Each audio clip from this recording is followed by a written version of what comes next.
क्या आपको पता है एक दस्तावेज की वजह से आपका पूरा का पूरा केस पलट सकता है। इस दस्तावेज को कहते हैं चेन ऑफ कस्टडी फॉर्म, यानी सबूत किस स्तर पे किसके पास था, इस दस्तावेज में इसका ब्यौरा होता है। आइए जानते हैं चेन ऑफ कस्टडी आखिर होती क्या है।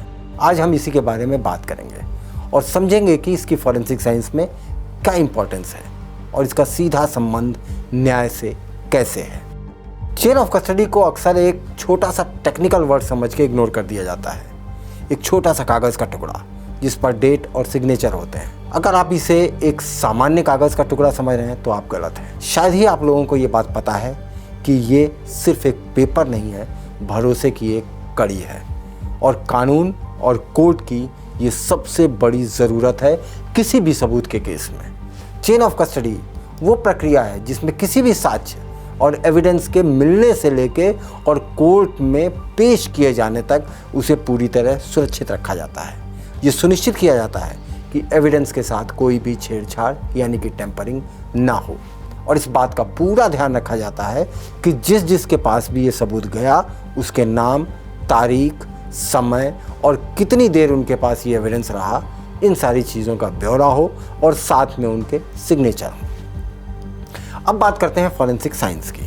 फॉरेंसिक साइंस वो विज्ञान है जो साक्ष्यों की जांच और विश्लेषण करता है ताकि अपराध, चोरी, धोखाधड़ी या साइबर क्राइम या हत्या जैसी घटनाओं में सच सामने आ सके। इसमें digital forensic, cyber forensic, forensic biology, forensic chemistry, forensic document examination जैसी कई शाखाएं शामिल हैं। चेन ऑफ कस्टडी और फॉरेंसिक कैसे काम करती है? चेन ऑफ कस्टडी ये सुनिश्चित करता है कि फॉरेंसिक एविडेंस सुरक्षित रहे और सबकी जवाबदेही तय हो, उसके साथ किसी भी तरह की हेराफेरी ना हो। फॉरेंसिक एक्सपर्ट उसी सुरक्षित एविडेंस का विश्लेषण करते हैं ताकि उनके नतीजे सही और स्पष्ट आ पाए। अगर चेन ऑफ कस्टडी मेंटेन नहीं होगा तो क्या हो सकता है? आइए इसके बारे में समझने की कोशिश करते हैं। अगर चेन ऑफ कस्टडी ठीक तरीके से मेंटेन ना हो या अगर डिफेंस लॉयर ये कह दे कि इतने से इतने समय का कोई रिकॉर्ड नहीं है कि ये एविडेंस किसके पास था, तब एविडेंस कहाँ था या उसके साथ क्या हुआ, तो फॉरेंसिक रिपोर्ट को या आपके केस को कोर्ट में रिजेक्ट किया जा सकता है। कोर्ट इसे वैलिड नहीं मानेगी क्योंकि अब ये एक क्वेश्चनेबल यानी कि संदेहास्पद एविडेंस बन चुका है। साफ शब्दों में कहें तो chain of custody forensic investigation की रीढ़ है। आइए अब हम एक उदाहरण के जरिए इस चेन ऑफ कस्टडी को अच्छी तरह से समझने की कोशिश करते हैं। मान लीजिए एक मर्डर का मामला है। क्राइम सीन से एक एविडेंस मिला, एक नाइफ यानी चाकू। अगर वो नाइफ बिना किसी रिकॉर्ड के किसी हाथ से गुजर जाए और किसी को पता ही ना चले कि किसने उठाया, कब उठाया, कहाँ रखा, किसे दिया और उसके साथ छेड़छाड़ हुई नहीं हुई, तो इस केस में ये प्रूफ नहीं बल्कि प्रूफ की जगह डाउट बन जाएगा और ये आरोपी को सीधे सीधे फ़ायदा पहुँचाएगा। चेन ऑफ कस्टडी केवल इसलिए मायने नहीं रखती क्योंकि ये एक कानूनी यानी कि लीगल प्रोसेस है, बल्कि ये सत्य की गारंटी है, ये फेयरनेस की गारंटी है। ये सुनिश्चित करती है कि जो चीज़ क्राइम सीन पर थी वही जज साहब के सामने भी हो। अगर इसके साथ किसी ने भी हेराफेरी की हो या इसे बदलने की कोशिश की हो और अगर इस जंजीर की एक भी कड़ी टूट गई तो पूरा का पूरा मामला और पूरी की पूरी जस्टिस की इमारत हिल जाती है।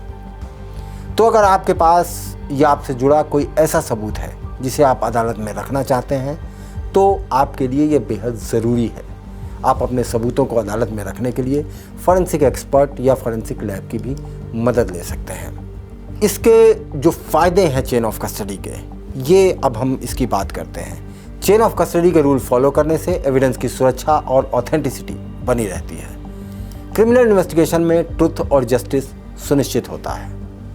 चेन ऑफ कस्टडी मेंटेन करने में एक्स्ट्रा टाइम और रिसोर्स लगते हैं। अगर डॉक्यूमेंटेशन में कोई गलती हो जाए तो एविडेंस एडमिसिबल नहीं होगा। डिजिटल फॉरेंसिक में चेन टूटने पर केस कमज़ोर पड़ जाता है।